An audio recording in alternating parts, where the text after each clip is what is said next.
Hello mga ka-guys, for today's video may pupuntahan tayong malayong lugar. Ito yung kalsada niya, roller coaster ride.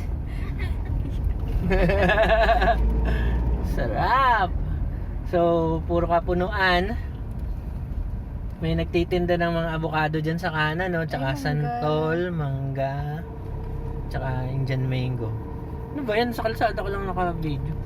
Videohan mo rin yung mga ano. Hindi maganda yung pagkakain. Ano ka tatanggaping videographer niya kung hindi na marunong kumuha. Kailangan marami tayong viewers. Ayan, so meron lang tayo nadadaanan dito na. Pag tag-ulan, baha to dito eh. Paghugas ka ng gulong mo. Ayan. So, nasa paanan na tayo ng ano na to eh, Puerto Princesa.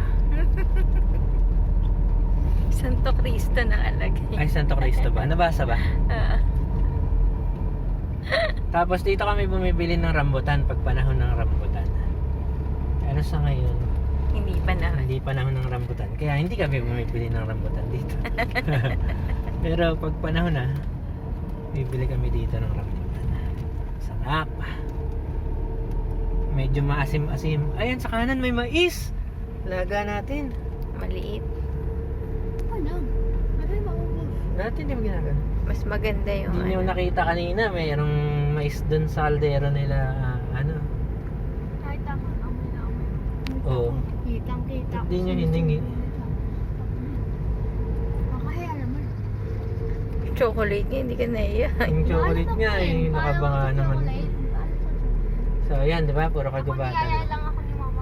So after 6 hours ng pagbabiyahe, malapit na tayo makarating sa pupuntahan natin.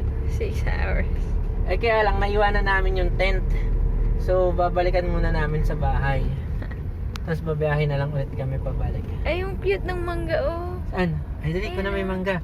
Tanyo dito sa probinsya, ang mangga, ano, ang baba lang. Yan, ganyan lang. Ba't pa tayo bibili doon? Pipitasin mo lang. Nakipitas. Sabihin mo, nasa labas na po Basta ng... hintayin mo makalis yung may-ari. Hindi, sabihin mo, nasa labas na po ng bakod. Ibig sabihin, hindi na po yun sa inyo. Ayan, ilang minutes na ba yung video natin? 2 minutes Kikita and na ba tayo 45. dyan? Ilang minutes ba dapat para kumita? 8 minutes, diba? Ano, grabe naman. Ang dami ko nang sasabihin nun, pag 8 minutes, mapagod na kakadaldal. Ay, sabaw ng buko. Wala. Ano mga pagkain dito? So ito, may likuan. May nagtitinda ng pakwan sa melon. Ay, mangga, ang ganda. Dun sa gilid. Kita nyo yun mga ka-guys. So ito, may paliko ditong ganito.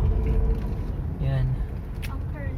So nakakaligaw talaga dito sa pinuntahan naming lugar eh. Tapos wala pa signal. Hindi mo makikita kung ano sa Google Map tsaka sa Waze kung nasan ka na. Susundan mo na lang yung pintura ng kalsada, yung mga ganyan. Kasi pag may ganyan, ibig sabihin main road yan. Ayan. Nakalagay Grace Med. Dito yan eh, sa may Puerto Princesa.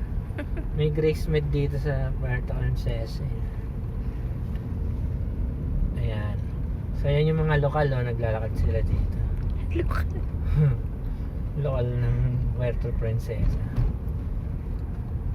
Ang layo din ng biyahe natin, no? Grabe.